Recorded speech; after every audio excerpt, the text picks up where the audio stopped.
Olá, bem-vindo ao Contos Nebulosos. Eu sou o Daniel. Hoje é 22 de agosto de 2022. Estamos num mês que não termina e, para mim, está sendo maior ainda. Continuava-se notícias do professor Jurandir até hoje no final da tarde. Um ex-colega meu do colégio, que também foi aluno do professor Jurandir, me contactou. Ele afirmou que viu o professor ontem no campus da UEPG. Esse meu ex-colega dá aula lá. Ele contou que viu o professor de relance saindo do bloco de geografia e entrando em um carro. Ele sentou no banco do passageiro e o carro saiu em seguida. Meu ex-colega foi até o departamento de geografia para tentar descobrir com quem o professor havia conversado e se realmente era o professor. Um dos funcionários disse que o tinha visto saindo do gabinete de um professor. Ele então foi até lá investigar. De início, o professor que estava no gabinete desconversou, mas diante da insistência, ao ver que meu colega era também professor da universidade, acabou confirmando. O professor Jurandir esteve lá para cobrar uma dívida. No passado, o professor Jurandir o havia ajudado com moradia em Curitiba quando ainda era estudante universitário. Como sabia que ele tinha terras na região de Ponta Grossa e em outros lugares, o professor Jurandir foi pedir para ficar em alguma delas. O professor de geografia não quis dizer em qual delas ele ficará. Também, segundo meu ex-colega, o professor Jurandir pareceu não saber que tenho lido seu diário aqui no canal. Bom, pelo menos o professor está bem. Isso é o que importa. Quanto aos outros membros da expedição, continuo sem notícias.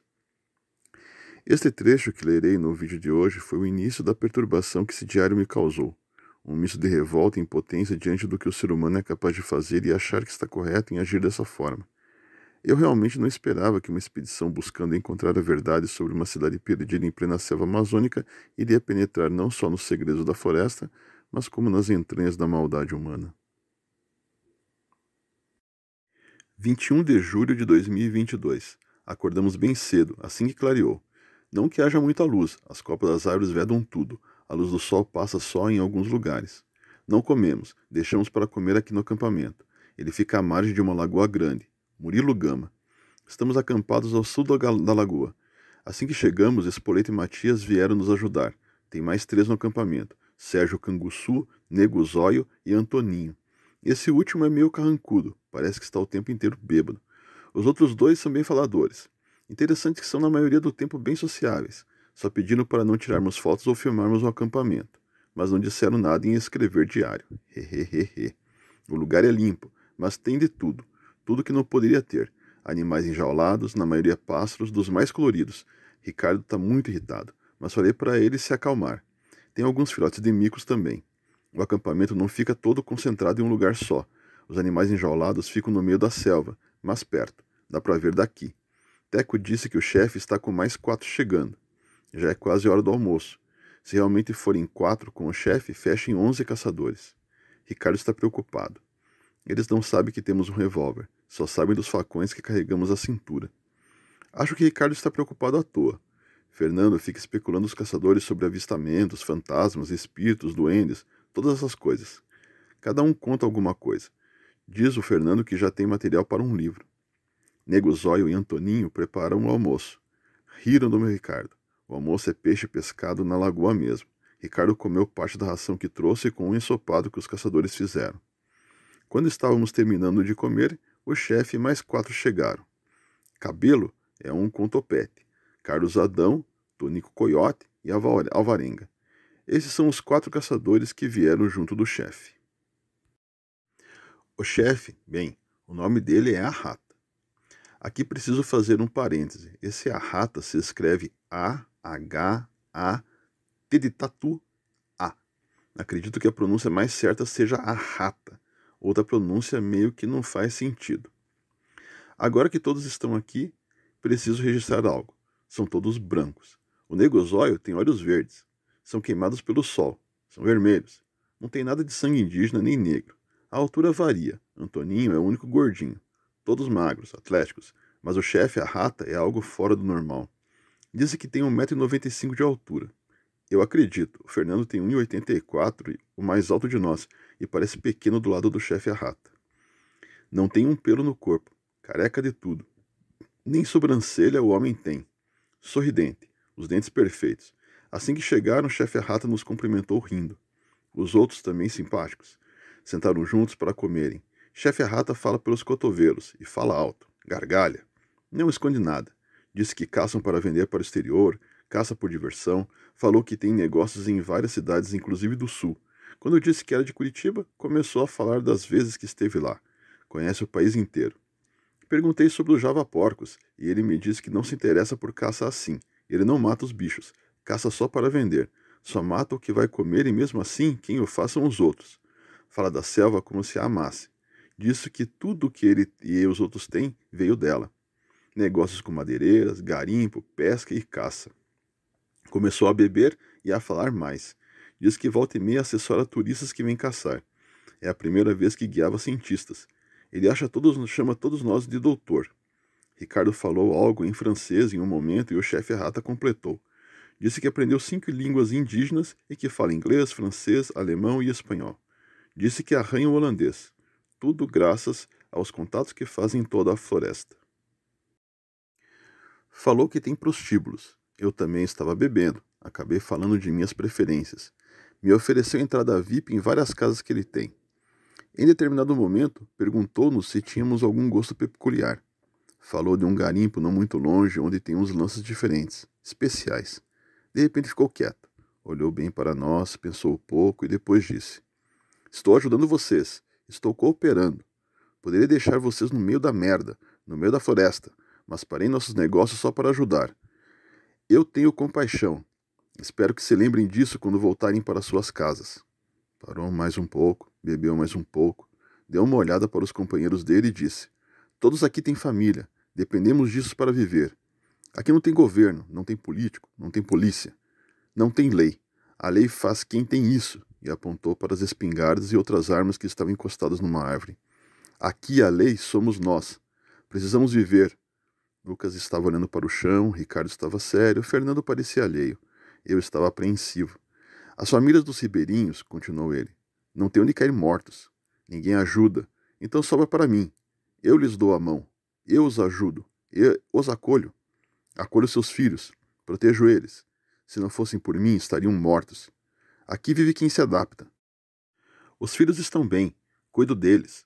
Dou estudo, comida, um teto. Dou dinheiro. Só querem em troca um favor.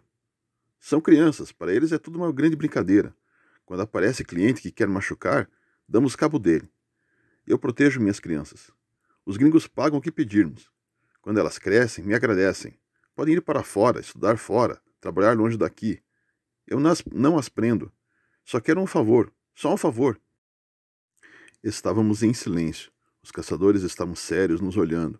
Estavam nos analisando. Você me entende, disse para mim. Sabe que as primas fazem isso porque gostam. Abre as pernas e ganha dinheiro. A maioria faria desde cedo se tivesse onde. Pois aqui tem onde. Continuou a beber e não falou mais nada. Depois se levantou, entrou na selva. Estávamos sem ter o que falar. Me levantei e comecei a mexer na minha bagagem. Lucas chegou perto de mim e disse para nos afastarmos. Queria me falar. Falou que tinha uma irmã pequena, que não iria suportar isso. Não iria com eles. Não ficaria ali. Ricardo e Fernando se aproximaram. Eles não tentaram dissuadir de seu pensamento. Nitidamente ninguém queria ficar mais ali. Fernando tem filhos pequenos. Eu não ia segurar ninguém ali, mas disse que agora já estávamos ali, no meio da selva. Enquanto conversávamos, os 5 guerreiros vieram até nós se despedir. Lucas disse para esperarem, que ele voltaria com eles.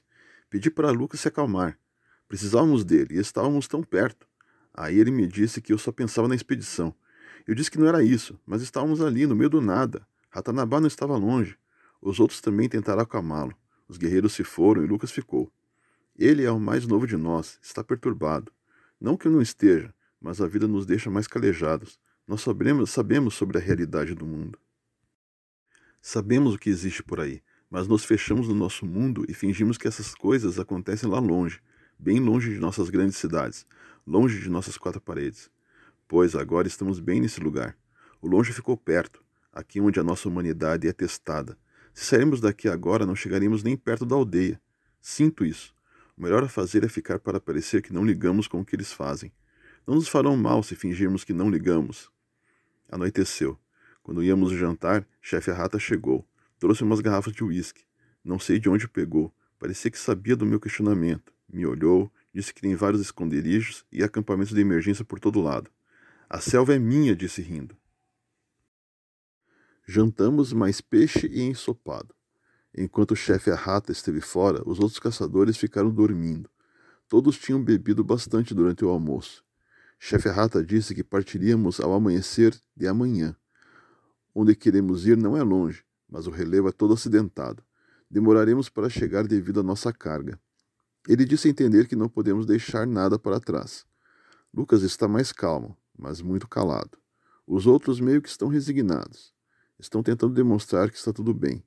Lucas é o único que nitidamente não está bem. Temo o pior por ele. Vou dormir. Bebi um pouco demais. Preciso fazer alguns comentários sobre o que acabei de ler. Às vezes penso que se eu tivesse ido junto, talvez não dependêssemos desses caçadores para poder explorar a região. Afinal, seríamos dois com grande experiência em exploração e mais o Lucas, que tem certa experiência. Conseguiríamos compensar a inexperiência do professor Jurandir e do Fernando. Talvez até conseguíssemos que os indígenas fossem conosco até o local. Mas ao mesmo tempo penso que se encontrássemos no meio da selva esses caçadores, o resultado poderia ser outro. Poderiam nos ver como ameaça e não nos tratassem amistosamente.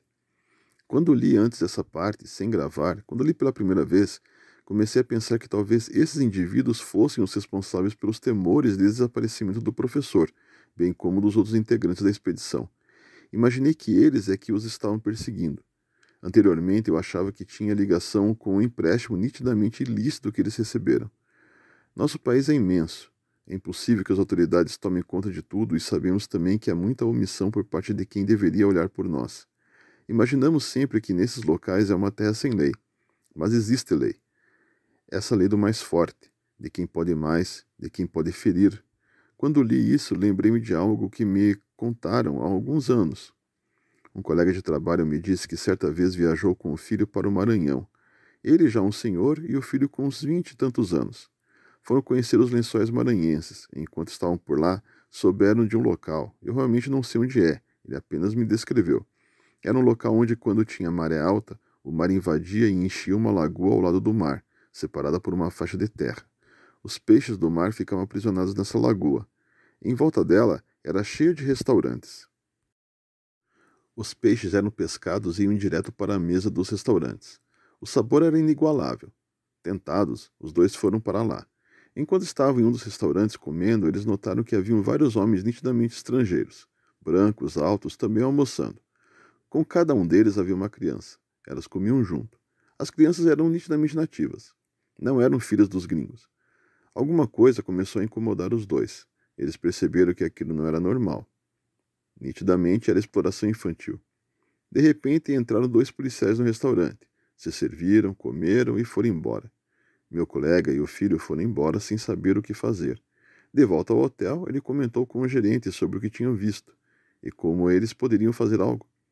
O gerente baixou a cabeça e disse que infelizmente aquela é a realidade daquele local. Graças a isso que a região e as pessoas sobrevivem. As autoridades sabem, a polícia também, mas é isso que põe comida na mesa deles. E se por alguma razão você chamar a polícia, denunciar, tentar intervir, você que é considerado o errado e provavelmente não sairá vivo. Então, sabe-se o que acontece, mas finge que ninguém sabe. E segue a vida. Essa situação está enraizada não só nessas regiões afastadas.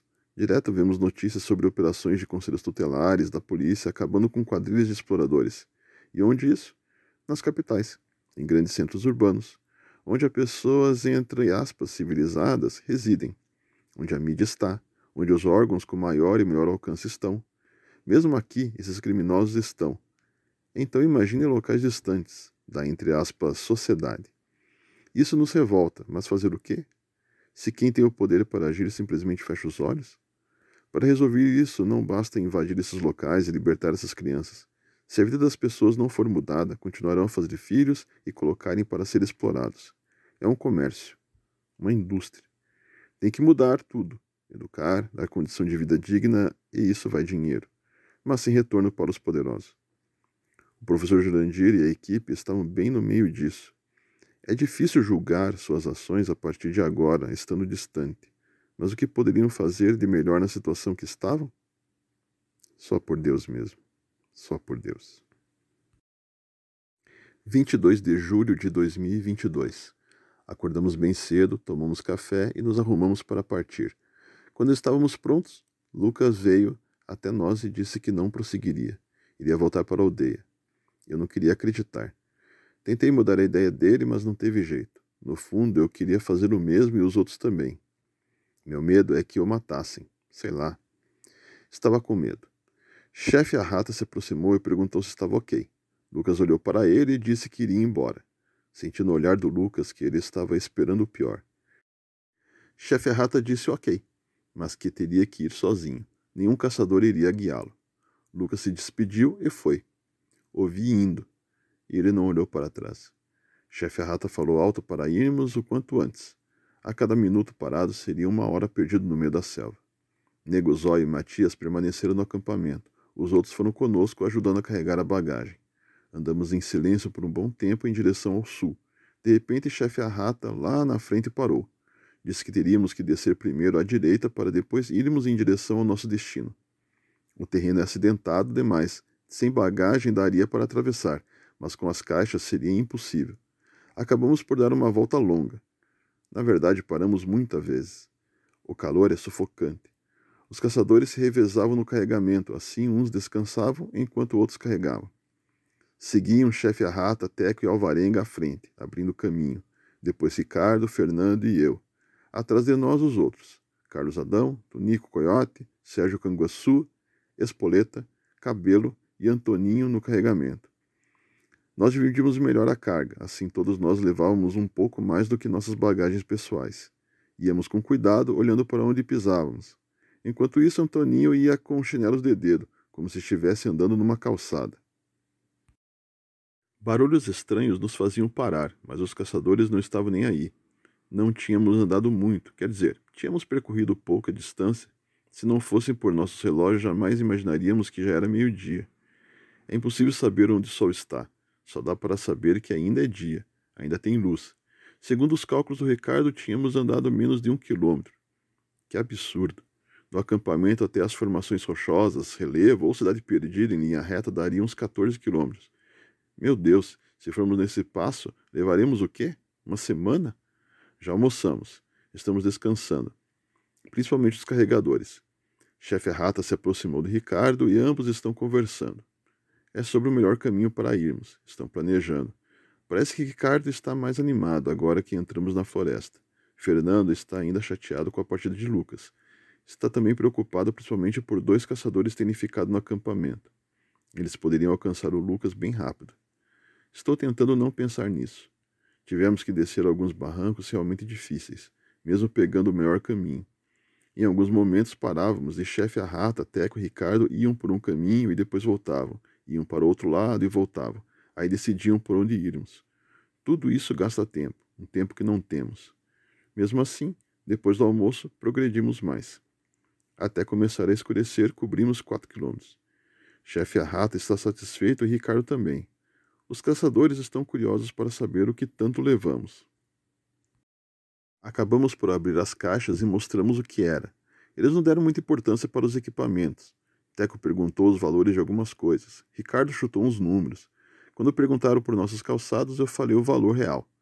Todos riram e apontaram por Antoninho. O carrancudo abriu um sorriso mostrando as falhas de dentes.